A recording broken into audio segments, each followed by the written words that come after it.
दोस्तों स्वागत है स्टॉक नेटवर्क 360 में। दोस्तों रिसेंटली एनएचपीसी को गुजरात स्टेट इलेक्ट्रिशियन कॉर्पोरेशन से 200 megawatt solar power project order मिला है खावड़ा गुजरात से। ये कंपनी हाइड्रोजन बेस्ड कंपनी है और इसके भाव की बात करते हैं, इसका भाव 81.80 पैसे पे चल रहा है, यानी अच्छे खासे करेक्शन पे भी ये ट्रेड कर रहा है। आगे आज के मेन वीडियो के ऊपर बात करते हैं। आज का इस वीडियो इलेक्ट्रिक सेक्टर के ऊपर होने वाला है। गवर्नमेंट का विजन है कि 2030 तक कार्बन एमिशन 50% से अधिक तक कम करना। एनर्जी जनरेट की बात करें, सिर्फ रिन्यूएबल एनर्जी से ही 500 गीगावाट एनर्जी जनरेट करने का 2030 तक गवर्नमेंट टारगेट रखते हुए चल रही है। गवर्नमेंट के इस विजन में ईवी सेक्टर एक मेन रोल प्ले करता है, यानी कार्बन एमिशन कम करने में एक मेन रोल प्ले करता है। डीजल है, पेट्रोल कंजम्पशन, 4 व्हीलर है, 3 व्हीलर, 2 व्हीलर व्हीकल, इन सभी में कार्बन की एमिशन की ज्यादा मात्रा में पाई जाती है। साथ ही साथ डीजल एंड पेट्रोलियम को डिपेंडेंसी कम करने के लिए ईवी व्हीकल एक मेन रोल प्ले करता है। गवर्नमेंट ईवी सेक्टर की डिमांड्स को बढ़ाने के लिए, कस्टमर किसकी तरफ कन्वर्ट करने के लिए गवर्नमेंट बहुत से पॉलिसी और स्कीम्स एंड इंसेंटिव्स लगा रही है। इसके तहत बहुत से manufacturing company EV vehicles manufacture कर रहे हैं। 2 व्हीलर की बात करें, 3 व्हीलर की या 4 व्हीलर की। 2023 का ईवी व्हीकल मार्केट के बारे में बात करते तो 2 बिलियन यूएसए डॉलर का है। 2025 तक ईवी मार्केट 7 बिलियन डॉलर्स का होने वाला है। और इसकी सेल्स की बात करें 2030 तक 10 मिलियन एनुअली सेल्स देखने को मिलेगी। गवर्नमेंट ईवी सेक्टर को बैकबोन सपोर्ट करने का, यानी इंसेंटिव पॉलिसी एंड सब्सिडीज को प्रोवाइड करने का रीजन ये भी है कि मेक इन इंडिया विजन में इससे बहुत हेल्प होगी। और साथ ही साथ गवर्नमेंट 2024 तक भारत को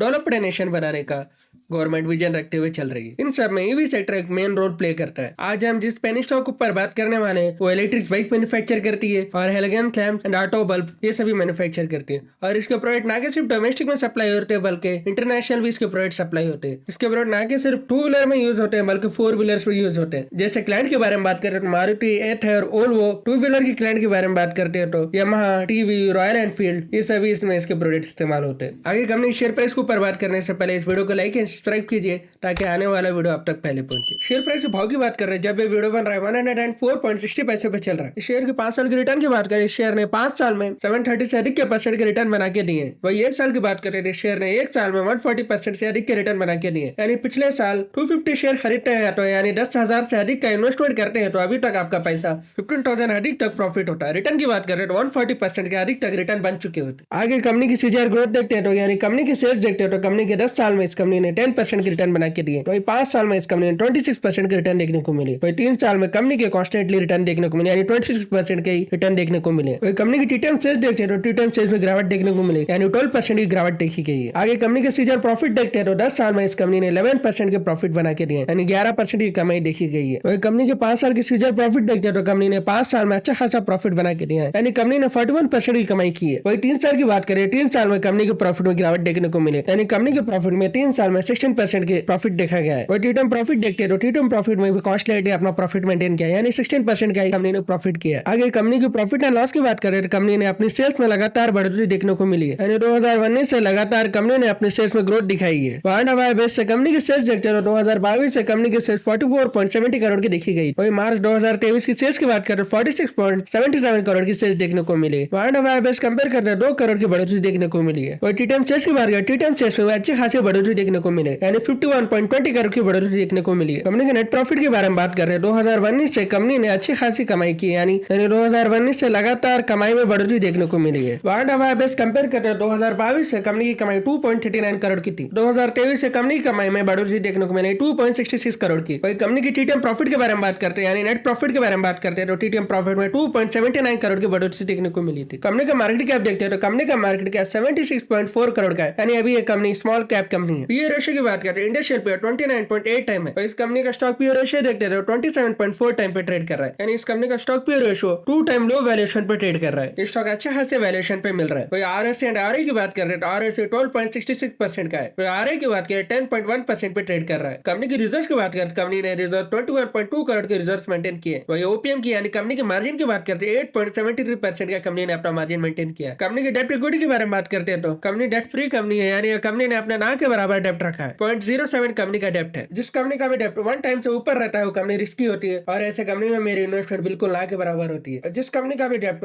1 टाइम से नीचे रहता है उस कंपनी के ऊपर मेरी रडार रहती है या इस कंपनी के ऊपर मेरी इन्वेस्टमेंट होती है। कंपनी का डिविडेंड देखते हो तो कंपनी ने अभी तक किसी को भी डिविडेंड पे नहीं किया, यानी कंपनी का डिविडेंड 0 है। जिस स्टॉक के ऊपर चर्चा करते आ रहे हैं स्टॉक का नाम जगन लैब लिमिटेड है। आगे टेक्निकल एनालिसिस के ऊपर बात करने से पहले यहाँ कोई बाय एंड सेल कंडीशन है या सिर्फ आपके एजुकेशन नॉलेज पर्पस के लिए। जगन लैब लिमिटेड की शुरुआत की बात करें, इस कंपनी ने शुरुआत 1993 में शुरुआत की। इस कंपनी का मैन्युफैक्चरिंग प्रोडक्ट देखते हैं तो auto bulb, elegance lamp, electrical bikes, ये कंपनी के 3 प्रोडक्ट्स है जो कंपनी खुद मैन्युफैक्चर करती है। कंपनी के बिजनेस ओवरव्यू की बात करते हैं तो कंपनी मैन्युफैक्चर करती है automotive lighting through 3 manufacturing facility equipment. पहला है fully automated machining catering to after market, original equipment manufacturing market and OEM, इसका पूरे ग्लोबल में मार्केट है। तीसरा मैन्युफैक्चर करती है कंपनी इलेक्ट्रिक बाइक्स भी। कंपनी के प्रोडक्ट प्रोफाइल देखते हैं तो पहला है होल्गन्स लैम्प। होल्गन्स लैम्प की सीरीज की बात करें HS1, H1, H2, H3, H4, ये सभी होल्गन्स लैम्प के सीरीज लाइट है। कंपनी का दूसरा प्रोडक्ट सिग्नलिंग लैम्प्स है। इस लैम्प का use parking light, indicator, brake and reverse light का इस्तेमाल पैसेंजर कार्स में, कमर्शियल व्हीकल्स में, 2 या 3 व्हीकल्स में भी इसका इस्तेमाल होता है एंड इसका ऑफ रोड एप्लीकेशन में भी इसका यूज होता है। इलेक्ट्रिकल बाइक्स के बारे में बात करते हैं, neutron, neutron magic, neutron pro, neutron Lee, ये सभी इलेक्ट्रिकल बाइक्स है। कंपनी के क्लाइंट के बारे में बात करें, इस कंपनी के क्लाइंट 4 व्हीलर मारुति ईथर, टीफी, पेल्गियो, सेनेलिका, एसीएस, डॉट, केस न्यू, एलेवेंट एंड दीगर बहुत से कंपनीज के क्लाइंट्स हैं। 2 व्हीलर की बात करते हैं तो यूएमएल, यामाहा, टीवीएस और रॉयल एनफील्ड, ये सभी इस कंपनी के 2 व्हीलर क्लाइंट्स हैं। एक्सपोर्ट के बारे में बात करते हैं तो यूरोप में 44 प्लस कंट्रीज को अपना प्रोडक्ट एक्सपोर्ट करती है। USA, Asia Pacific, Middle East, Latin America, इन सभी कंट्रीज को अपना प्रोडक्ट एक्सपोर्ट करती है। ये कंट्री स्पेशली ईरान कंट्रीज को अपना प्रोडक्ट होलगन बल्ब, ईरान के फॉन्टेक ब्रांड को सप्लाई करती है। कंपनी के रेवेन्यू की बात करें 2022 के डाटा के हिसाब से कंपनी अपने सेल्स से 97% का रेवेन्यू जनरेट करती है, वही अदर इनकम से 35% का रेवेन्यू जनरेट करती है। कंपनी की कैपेक्स के बारे में बात करें 2021 में कंपनी ने plant and machinery, utility and other related infrastructure के ऊपर अपना कैपेक्स इन्वेस्टमेंट किया था। इस कैपेक्स इन्वेस्टमेंट से कंपनी की प्रोडक्शन है, कंपनी की ग्रोथ बिजनेस में अच्छी खासी बढ़ोतरी देखने को मिलेगी आने वाले सालों में। कंपनी की शेयर होल्डिंग पैटर्न के बारे में बात करते थे, कंपनी के प्रोमोटर की होल्डिंग 2021 से प्रोमोटर की होल्डिंग में लगातार बढ़ोतरी देखने को मिली है।